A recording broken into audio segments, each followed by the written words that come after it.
Eu gostaria de compartilhar com vocês 3 sentimentos, 3 ideias provindas das Sagradas Escrituras.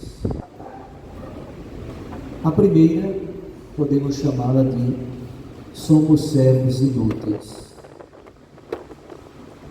É essa relação entre o local e o universal.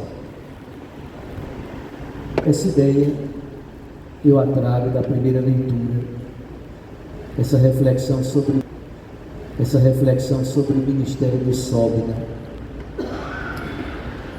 Segundo, queria meditar um pouquinho com vocês sobre essa história de Simão, filho de Jonas. Por que Jesus fala a Simão, filho de Jonas? E terceiro, o significado de Dom Helder Câmara para nós, sobretudo as suas vigílias madrugadas. Pois bem, Sobina, administrador do Palácio Real, responsável por toda a administração do reino. Mas Deus, por meio do profeta Isaías, manda um oráculo. E Sobina deve ser destituído do cargo, demitido, porque ele administrou mal os bens do povo e ainda procurou privilégios pessoais. Sobina é demitido e em seu lugar entra Eliacim. É interessante que um profeta como Isaías esteja preocupado com estas situações. Muitos esperam que os profetas estejam muito preocupados com sacristias, com o culto, com a liturgia. É interessante que os profetas do século VIII, especialmente, todos têm uma grande sensibilidade social. Se você pega Isaías e Miqueias no sul, ou Oséias e Amós no Reino do Norte, os 4 grandes profetas do século VIII, o local e o universal estão sempre em seus corações, sempre. Olhando para esta realidade, nós pensamos em todas as pessoas que têm papel de liderança, de governo, de administração, seja no âmbito da administração civil, dos municípios, estados e do próprio país, seja também no âmbito eclesiástico, nós, bispos, os párocos, todas as pessoas que têm algum papel importante de liderança e de administração. E aqui eu trago a contribuição bonita do Papa Francisco. Recentemente o Papa escreveu uma encíclica chamada Fratelli Tutti, todos são irmãos. E ali ele pensa a amizade social e a fraternidade universal, que na verdade é o grande sonho de Dom Helder Câmara. O Papa resgata essa ideia fundamental. A melhor política, o Papa trata de um novo plano educacional no Pacto Educativo Global. O Papa trata da nova economia, que deve ser uma economia de Francisco e Clara. O Papa trata na Laudato Si da ecologia integral, que não está preocupado apenas com o mico-leão dourado e com as florestas, mas com o ser humano. E há, de fato, no capítulo 4 da Laudato Si, uma grandeza impressionante. O Papa está antenado e em sintonia com as grandes perspectivas sobre a ecologia no mundo. É impressionante a atualidade do Papa Francisco a esse respeito. Quando tivermos feito tudo que deveríamos fazer, resta-nos somente uma coisa: somos servos inúteis. Deus oferece a Eliacim o poder das chaves, uma roupa própria para o seu ofício, e quer que ele assim seja honesto, justo. Pense a vida, especialmente dos últimos do reino. Estou olhando para essa intervenção do profeta Isaías, neste capítulo 22 do seu livro do profeta Isaías. Nós compreendemos várias coisas relativas ao nosso ofício, à nossa missão, a missão dos que administram, dos que estão no mundo legislativo, dos que estão em cargos e funções importantes na sociedade, mas também a nossa missão para compreender as grandes intuições, as grandes temáticas, sobretudo suscitadas pelo Papa Francisco nestes últimos anos de seu ministério pontifício. Somos servos inúteis, fizemos somente aquilo que deveríamos fazer, mas tomemos consciência daquilo que precisamos fazer, daquilo que devemos fazer, para não sermos destituídos, demitidos da missão tão preciosa que Deus nos confia. Um segundo elemento que eu gostaria de refletir com vocês, esse é mais sutil. Poucas pessoas, quando leem esse texto do chamado primado de Pedro, poucos refletem sobre esse elemento. Quando Pedro faz a sua profissão de fé pública em nome da igreja, tu és o Cristo, Filho do Deus vivo, é interessante perceber que a resposta de Jesus é assim, presta atenção: feliz és tu, Simão, filho de Jonas, não foi carne ou sangue que te revelou isso, mas o meu Pai que está nos céus. Vejam, a bem-aventurança qual é? Feliz és tu, Simão, filho de Jonas. Jesus leva a reflexão para o nível antropológico. Jesus leva a reflexão para o nível da pessoa que precisa fazer uma experiência de Deus.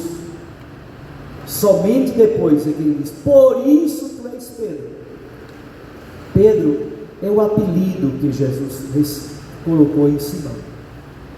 Pedro é a função, digamos assim, é o ministério. Mas não existe Pedro sem Simão, filho de Jonas. E aqui está um ponto fundamental para nós hoje. Numa sociedade tão fragmentada, é muito fácil vivermos dos papéis: o arcebispo, o senador, o deputado, o secretário, o presidente, o pároco. Mas não existe nada disso, não existe Pedro sem Simão, filho de Jonas. Lá em Israel, no tempo de Jesus, o nome das pessoas era dado pelo primeiro nome. O primeiro nome de Pedro é Shimon. Depois se colocava a partícula ben, que significa filho, e o nome do pai. Então o nome de Pedro é Shimon ben Yohanan. Jesus então fala a Shimon: nós estamos habituados ao Pedro, nós estamos habituados às funções, nós estamos habituados àquilo que é a exterioridade, os cargos, as folias exteriores, os reconhecimentos públicos. Obviamente que a missão de Pedro é importante e fundamental, mas eu queria dizer para vocês, se nós quisermos um pouco de fidelidade ao legado de Dom Helder, é muito importante retomarmos Shimon ben Yohanan. Não existe a irmã fulana de tal sem antes a mulher, Maria. Não existe Dom Paulo Jackson, arcebispo de Olinda e Recife, se antes não houver Paulo. Não existe padre fulano de tal, padre Marcelo, antes existe Marcelo, nu, completamente desnudo diante de Deus. E talvez seja isso que mais Dom Helder nos indicou. Dom Helder todos os dias se colocava desnudo diante de Deus, para refazer-se enquanto Helder. Por várias razões teve que usar tantos pseudônimos, mas o Helder é o Padre José, é o Frei Francisco, é o homem desnudo que compreende a sua missão de apóstolo desta arquidiocese, mas apóstolo do mundo, porque entendeu quem é Helder, filho de Deus. Vamos pedir então ao Espírito Santo de Deus que nos dê a graça de nos desnudarmos cada vez mais, para exercitarmos a nossa missão, a nossa função, o nosso ministério. É preciso que todos os dias recordemos que eu sou Paulo, o filho de José. O nome de meu pai é José. Eu sou simplesmente Paulo, filho de José. E como Paulo, filho de José, aqui eu faço a experiência do encontro com Cristo. Aqui eu faço a experiência de compreender quem é Ele, quem é Jesus. Quem é Jesus para você? Não é meramente uma ideia, uma causa bonita. Não. É uma pessoa. E vai se criando um relacionamento pessoal tão profundo, tão belo. Exatamente porque Jesus ajudou Pedro a entender que todas as funções, todos os cargos e todas as exterioridades podem até ser importantes em algum momento. Dom Helder, exatamente porque era Dom Helder Câmara, arcebispo de Olinda, Recife, pôde também transformar-se em cidadão do mundo e entrar lá no... Mas ele todos os dias tinha que voltar ao Helder. E essa é a terceira coisa que eu gostaria de lhes dizer. De onde vem a pujança, a riqueza espiritual, a grandeza desse homem pequenino? Vem exatamente das vigílias. Acordava-se geralmente 2 ou 3 horas da madrugada. Não se acordava naturalmente. O despertador era o seu companheiro. Dom Helder tinha que disciplinar-se todos os dias, tinha que tocar o despertador, senão ele não acordaria. Mas aquele despertador, companheiro das madrugadas, o dispunha para colocar-se diante de Deus na vigília daquela madrugada entre 2, 3, 4 horas da manhã. Ali ele recompunha a sua fragmentação. O dia o fragmentava. Com quantas centenas, talvez milhares de pessoas Dom Helder se relacionava todo dia. E tudo, do encontro com o taxista, da bênção para a mulher que estava grávida, ele tomava aquele ponto específico e alargava, porque era cidadão da humanidade. Dom Helder encontrou-se com aquela mulher grávida que veio pedir: abençoe minha criança. Na madrugada, aquilo se transformava em reflexão sobre a vida, sobre a dignidade do ser humano, aquela criança que vem ao mundo, os projetos, os sonhos, a educação, tudo ele partia dali e alargava para um nível impressionante. Depois dormia um pouquinho mais, cochilava, e 6 horas da manhã estava pronto para celebrar a Eucaristia. As vigílias e a Eucaristia. Aqui está verdadeiramente o centro da vida de Dom Helder, que vencia a sua fragmentação para ser todo de Deus, todo do povo, e sonhar o sonho de Deus para a humanidade. Então, se quisermos de fato sonhar o mesmo sonho de Dom Helder Câmara, e retomar as preocupações com a superação da fome, da desigualdade social, todos os sonhos de Dom Helder, somente se nós nos pusermos de joelhos.